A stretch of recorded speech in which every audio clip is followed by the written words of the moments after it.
Well, hello, everybody, and welcome back to The Free Agent. This is my podcast where the discussion is all about free agency and taking control over your future.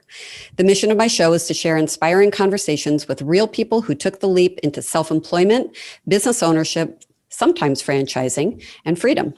From corporate refugees and executives tired of the desk job to entrepreneurs and investors looking to share camaraderie and inspiration through their business journeys, my podcast aims to spotlight on real people who stepped into the unknown, took control of their destiny, and became their own boss. Today, I would like to welcome Terry McDougall, who's a fellow Chicagoan. Hi, Terry. Hi, Meg. How are you? Good. We had a really great conversation last week. I'm so excited that you were able to find a spot so quickly so that we could talk about free agency and how that has impacted your own life and your own career. And so I don't want to miss anything important. So why don't you introduce yourself to the audience and tell us all what you are up to? Okay, sure. I am an executive and career coach. I'm also the author of a book called Winning the Game of Work, Career Happiness and Satisfaction on Your Own Terms. Before I became a coach, I was a longtime marketing executive.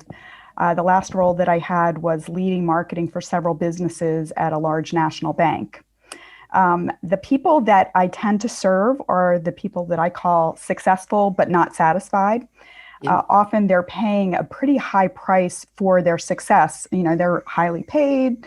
They've got roles that others would envy. They've got the high title, but a lot of times they're feeling very stressed out, burnt out, sometimes suffering from health issues, maybe even relationship issues. And my goal is to help people maximize that overlap between their professional success and their personal happiness. People are multidimensional, and It's so interesting to me how executives get into this mental silo, and it defines so much of their professional, but also then spilling into their personal lives. Mm-hmm. How do you work with people to help them uncover or tap into that energy?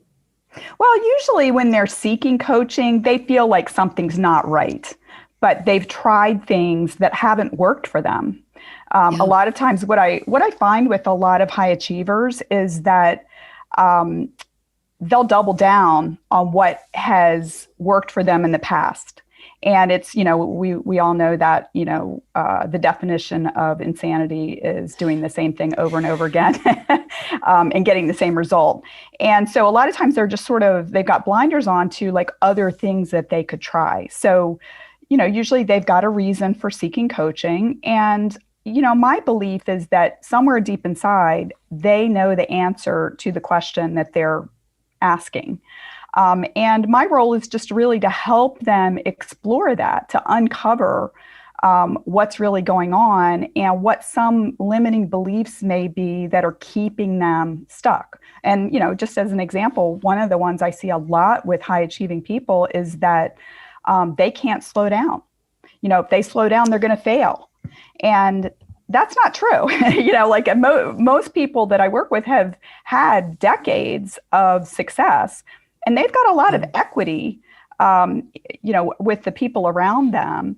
And they actually do have the ability to step back and evaluate what's going on around them without, getting run over or getting run out of their company. And in fact, what I usually find is that when they start doing that they actually increase the impact that they're having, and they do it much more efficiently. And, they have time to recharge and be happy.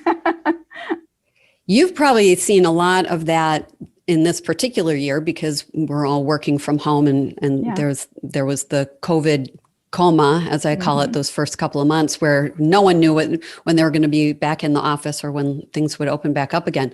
So it was certainly true before COVID, but are you seeing any particular trends with your executives through the last 9-10 months that are different from before? I'd say that things are amplified. It's the same themes, but it's amplified because I think that there's not there's not the escape, right? People are outside of their normal routines. And so if they were feeling, kind of dissatisfied before, they can't escape it, right? There's no like going out to a concert or going out to dinner with friends or going on vacation, which, a lot of times when people aren't happy with work, they'll be like, oh, I'm going on vacation next week or next month, right? And so they can kind of like make it until they get a little bit of a reprieve. So I do see people recognizing that there's not a clear delineation between home and work, right? That they're working way too many hours because, even if, they walk by their computer and they're like, oh, I should just stop and check an email. And if they were in the office, there would be that physical separation between them and their work. Right. And I have also seen, where I think the discomfort of the disruption of COVID on top of maybe some unhappiness that was already there has caused a lot of people to actually step up and be like, you know what, this has been an issue for a while and it's time for me to really address it. I think just the different perspective has caused them to see things more clearly. So many of the people I've talked to who are in transition or just found themselves, now that they're working from home, they don't have the boss looking over their shoulder. Yeah. They're not in a cubicle where people are walking by and checking out what's on your screen. So a lot more people who are telling me how much they appreciated the time off, the reconnecting to family, wives who have their husbands back or vice versa, the road warriors who are now home and can be parents. But there's also, to your point, that layer that runs underneath it, that it's still not happy. It's still unsatisfied, despite being able to reconnect and reground and maybe pivot into some new hobbies or activities. Are there particular tools that you use to help people unlock that? Yeah, there are tools that I use. One of the things that I have, and I will assign to a lot of my clients, is a career assessment workbook where, people really kind of investigate the values that are important to them and look back over roles that they've had that they really loved and where they felt like they were kind of operating in, their zone of genius. And then we kind of look at that and say, okay, well, what are the commonalities here? And, sometimes, when we're working, there are a few different areas that we work in. Like, for example, we work with people, we work with ideas, we work with problems, we work with data, we work with, I forgot what the other one is, but sometimes what we'll find is that people have areas where, if they've done something in the past they really enjoyed, there's a thread that runs through that, right? It's working with people and it's working with ideas. And that can provide a lens for them to take a look at the role that they're in right now to say, oh, like, for example, I'm working with somebody right now who's a food scientist, and she has been in a role for a couple years, and she realized I really love people and I work by myself all the time.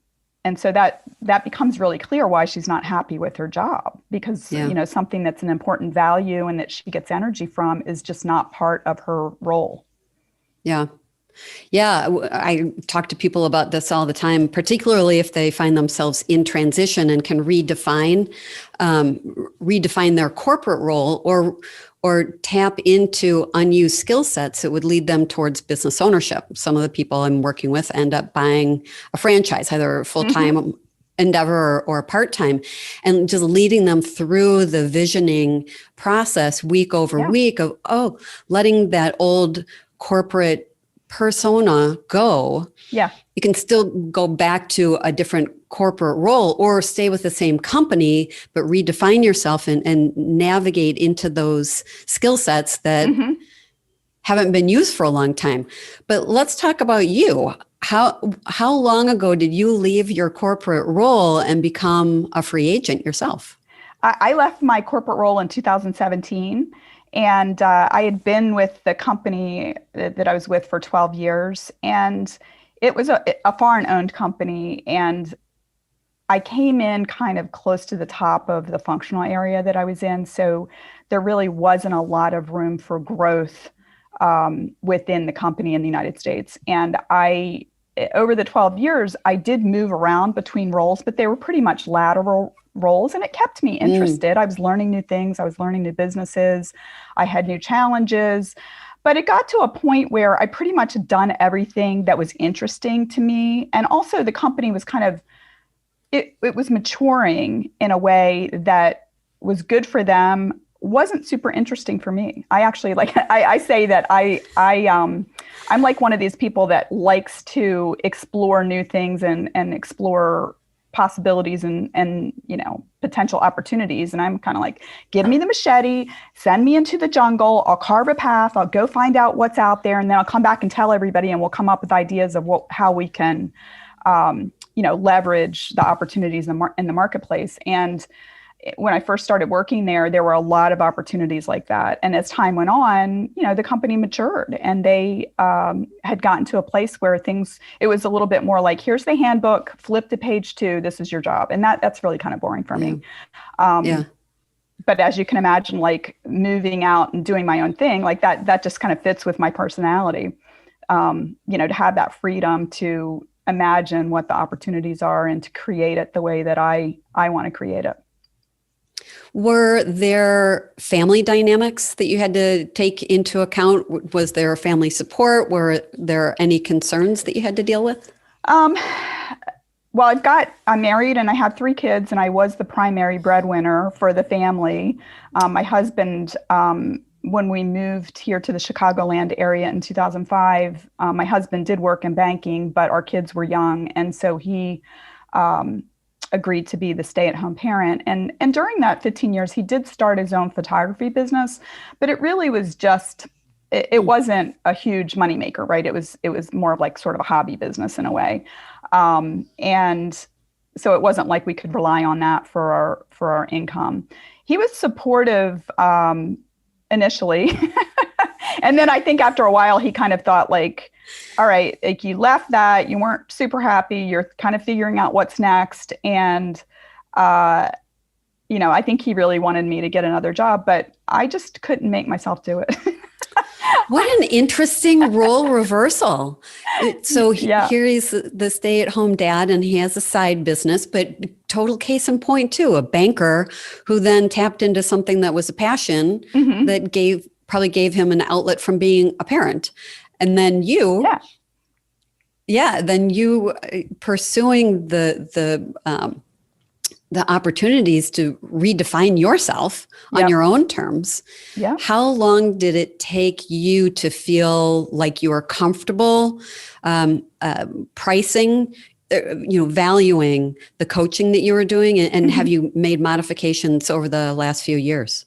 Yeah, I definitely modified it over the last few years. And when I was going through the coach training, I mean, it's kind of funny because I had 30 years in the corporate world, right? And I part of the reason why I decided to get certified in coaching is because I enjoyed the coaching and mentoring of the staff. I was sought out to be a mentor.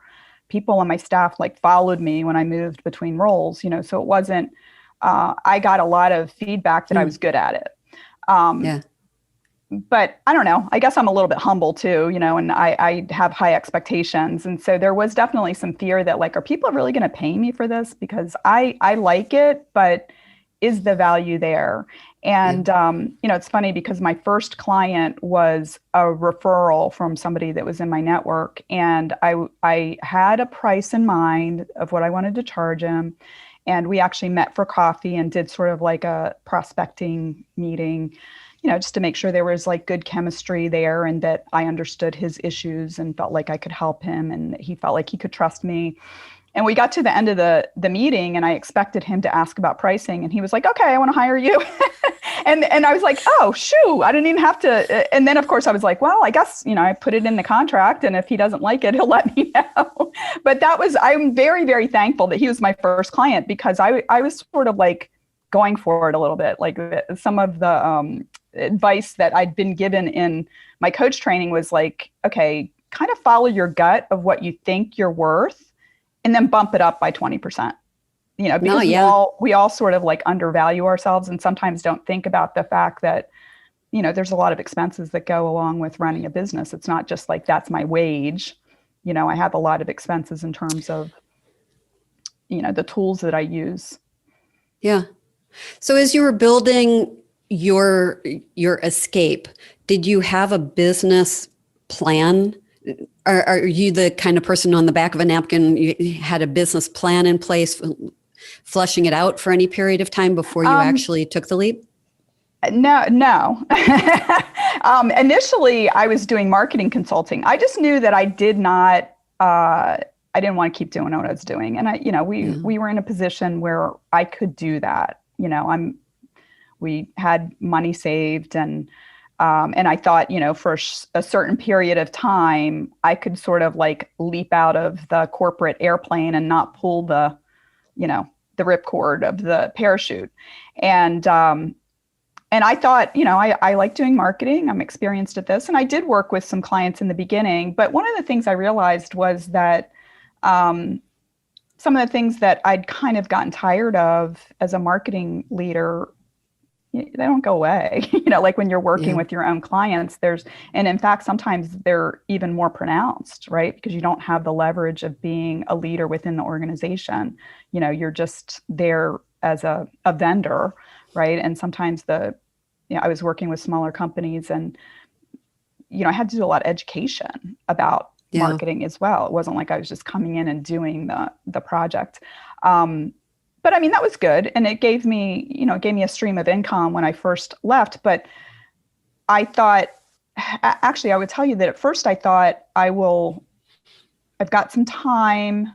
I'll do the coaching certification because it's interesting to me. And I also was kind of looking ahead and thinking, I'm in my 50s and this would be a great skill set to have in my back pocket to do when I'm like kind of on the off ramp to retirement. And I had the time to do it. But as I was going through the training, it just kind of occurred to me like I could do this full time.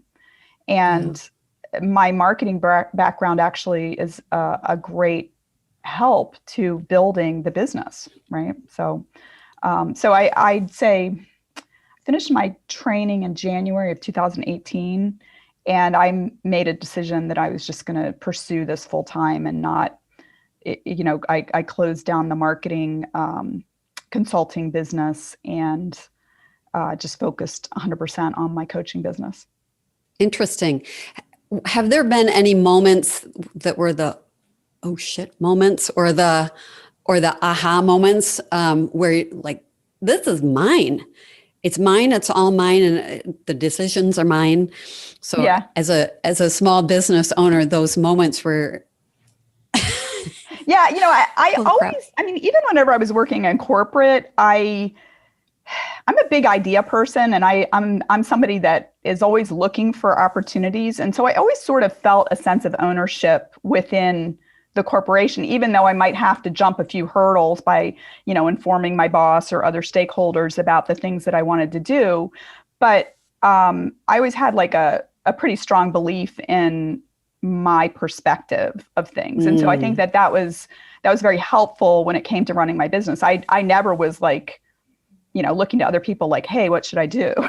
I was always like, I want to do this. And what do I need to do to convince you that you'll let me?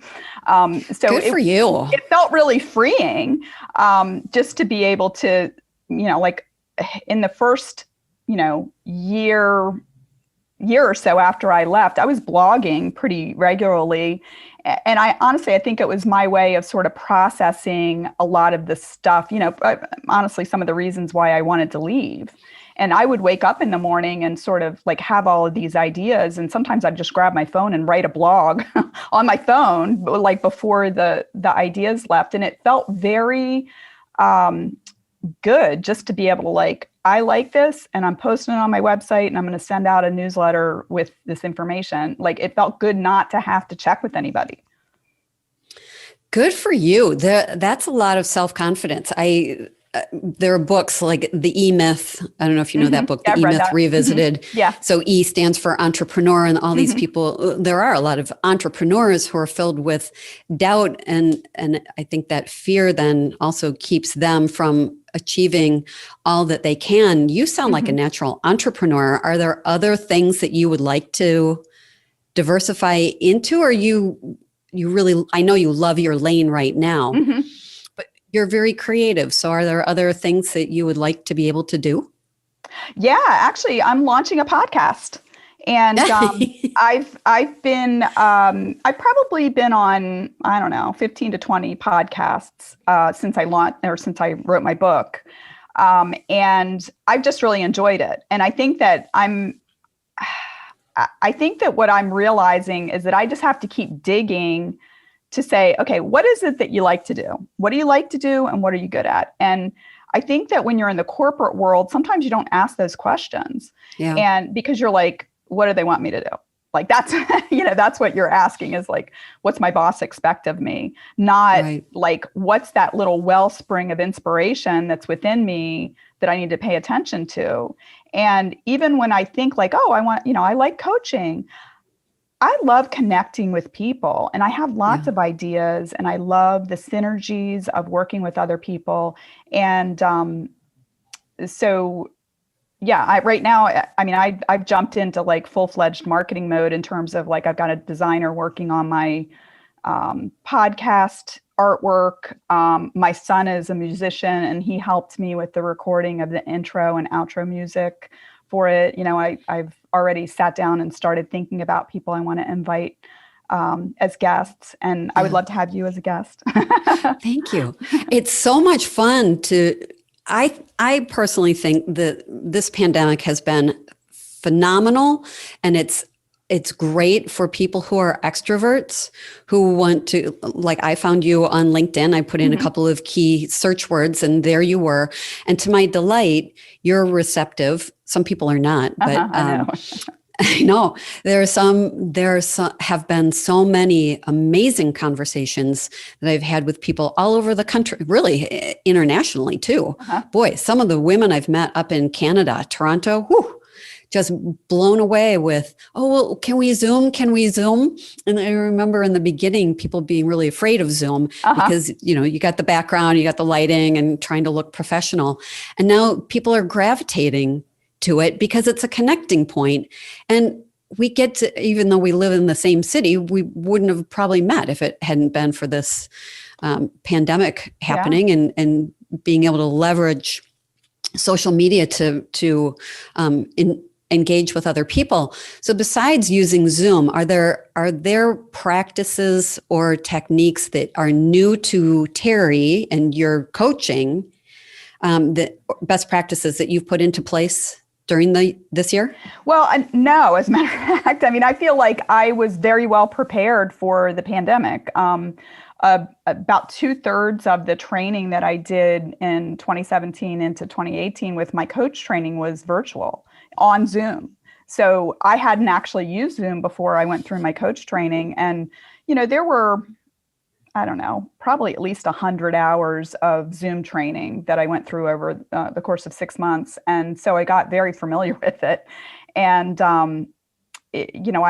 I've gotten used to being on camera too. I think it was probably, it's either January of 2018, I gave myself a challenge that I was going to post a video every day in the month of January on LinkedIn. And over when you do it every day, you get used to seeing yourself and hearing yourself and just accepting the fact that I say a lot. You don't really, though. So you interview people, or you will be interviewing more, but in your line of work, that there are people, it's like pulling teeth to get them to volunteer things, but it's that chewy, gooey inner stuff that's private to them that makes it so great to tap into and help them put wings on it and fly. So I think you've got just a fascinating job. I in love working it. with people. I absolutely love it. And I think that the biggest fear that people have when they come into coaching is that they're the only one that has that problem or that feels the way that they do. And that's not true. Everybody feels insecure. Like I've worked with people that are, very senior level people making multiple six figures a year, and they all have insecurities. They're different, but Yeah.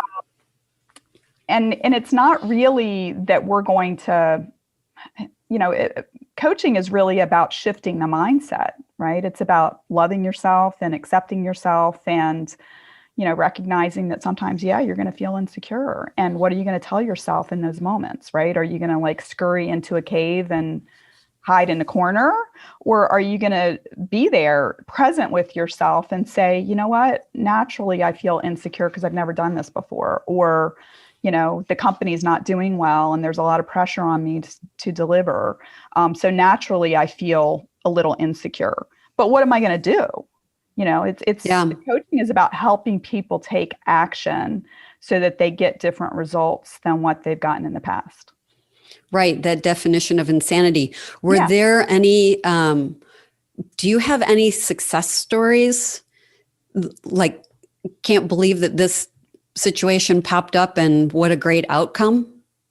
Yeah. Do you have any success? I've got lots of them. One person that I was working with, she worked in a nonprofit as a grants professional, super smart, really, high achieving. But one of the things that we kind of recognized is she was very frustrated with the executive director.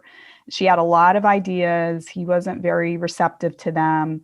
We did talk about how she could be more influential with him.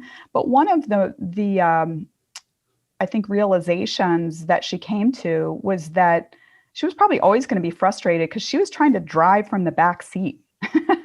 And she had the capability to actually be an executive director herself. And I think she just was fearful, right? She felt comfortable like sitting back and seeing the things that needed to be done, but didn't quite have the confidence to step up and say, okay, I'm going to put myself out there for this. And as we were working together, she finally came to, I guess, the conclusion that she was like, you know what, I'm ready for this. And she started applying and she got a job as an executive director. And she's doing great. She's really doing great. And I think that recognizing that the things that you want are possible, and it's really, a lot of times when I'm working with people, they'll immediately, like they may say, oh, I'd really like to have this, but I can't because of this. Like they join up the thing that they want with the reason why they can't have it. And I'm like, no, these are two separate things. Like the wanting it is a fact. You want it. Yeah. The getting it is something separate. Yeah. And we can work on how you get it, but you have to admit that you want it first. And you have to feel like, like step into that feeling that you deserve it. Absolutely. And one of the people who is one of my mentors said, think big, dream big, plan big. And when the universe delivers it, don't you dare say no. Right. Say, like, you deserve it and you wanted this. And it's really, I think that getting connected with the energy of the things that you want is extremely powerful. I have a couple of other examples that I actually, with the first person, she didn't start out as a job search. She really started off with like, I'm not happy with what's going on and I want to figure out a better way. Right. But this happens often. It happens actually both ways, where somebody's like, oh, I don't like my job, I want to find a new job. And then once we work together and they figure out, or they develop some skills for being more effective, they actually like their job again. Yeah. But I've also had people that we start off with like, oh, let's develop some effective skills. And they actually realize that the situation is untenable and they could be, Superman, and they're not going to change some of the systemic issues within the organization. And they're just better off leaving. But I've had a couple of people that were in roles where they weren't happy and their background wasn't like perfectly aligned with what they wanted to do. There were some like pretty big issues that would not make them a very attractive candidate from a traditional job search. Like they probably would have gotten weeded out of any online application process. Mm-hmm. And I know you're a big proponent of networking, and I am too. And so I just told both of these people that I'm thinking of, like, just start talking to people, just start, you might not know what it is that you want to do next, or maybe you haven't envisioned what it is yet, but just start talking to people about, say I'm exploring the next chapter in my career and I'm interested in learning more about what you do. And in both cases, these people had like basically coffee conversations that resulted in them getting a job offer. And I think that if you start with people that are close to you, one of the people was introduced to someone by his father-in-law. And basically when they had coffee, the person he was talking to actually recognized like a hole in their company that was shaped exactly like my clients. Nice. He wasn't even thinking about, that they had a need, but when he saw him, he was like, oh my gosh, you fit perfectly in this area that we've been thinking about. And then the other person, he had like a 15-year career doing something very different. And he had moved into an area of marketing, and he'd worked for a small agency. But he'd been there for a few years and he didn't have a lot of experience. Like he had a long career but didn't have a lot of experience in that most recent role. And he wasn't going to probably get a lot of traction if he was applying for jobs online. And he just started talking to people that he knew and found out about a role, and within like a month was in a new job. And I think going back to what you were saying about the whole thing with the universe, it's like, if you put it out there, you're going to connect with people that can give you what you want or point you in the direction of the thing that you want. And I find I'm shocked sometimes. I mean, as much as I'd like to say like, oh, I'm going to take credit, all I do is encourage them to take action, and stuff happens. And I'm like, yay, it works. It does work. And I say a lot, a stranger is a friend I haven't met yet. And then there are the 6 degrees of Kevin Bacon. We're all connected. It's really unusual as you get accustomed to networking to have a non-productive conversation. It's more typical to have a very productive conversation and just watch where it goes. It's fascinating. Yeah. One thing I would like to know, because you are self-employed, are there any particular freedoms or benefits that you would like to share with the audience about leaving the shackles of the corporate career? What are some of the best benefits that you've had since creating your own practice? Well, I mean, I can decide how I structure my day. And, I think that when I first left, I live in Highland Park, which is a beautiful suburb of Chicago.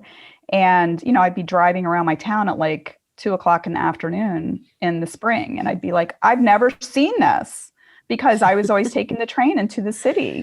And so just being able to like go out and walk during the day, or, my husband, actually, he went back to banking because of, health insurance.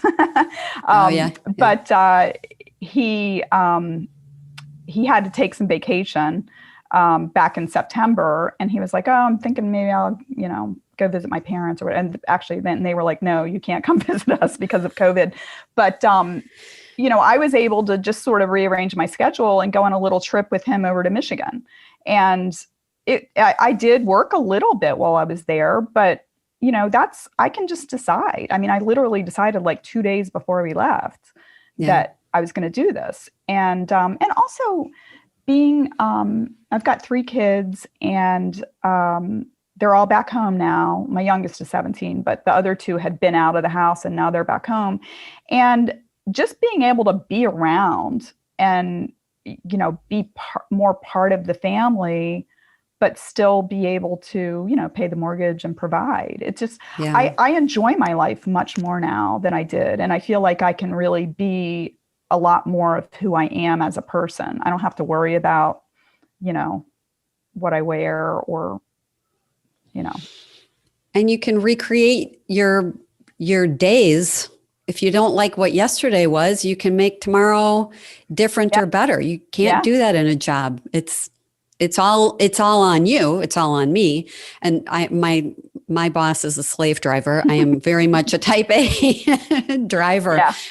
But it has been really lovely over the last 9 months or so in 2020 to be able to reconnect with family and then establish new contacts and relationships like this. We had a great conversation last week that started to stretch on and on. We could have easily stayed talking for quite a while. But Terry, why don't you give people contact information if they would like to reach out to you for coaching or advice? So go ahead and tell us how you can be reached. Yes, you can reach me through my website, which is Terry B, as in boy, McDougall, terrybmcdougall.com. You can also reach me on LinkedIn, and my LinkedIn handle is Terry B. McDougall. And then my book is available as an ebook and a paperback on Amazon.com, and it's called Winning the Game of Work. Thank you for saying the title of the book again. I meant to have you say that again earlier, but here it is at the end of the show. So that is just perfect. So I'm a big Audible user these days. We're working even when we're not working. So if I can put in headphones and walk the dog, so I will download your book and I will take a listen. I actually am working on the audio book right now and hope to have that out in 2021.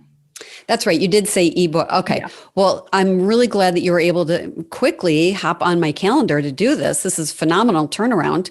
And I'm coming down to Glenview for just a quick turnaround visit tomorrow. But when life opens back up again, I can't wait to get together and drink a glass of wine and talk about some of these fabulous people who've taken the leap into something that makes them happy. Yeah, definitely. Well, wave when you're driving by on 41. I will do that.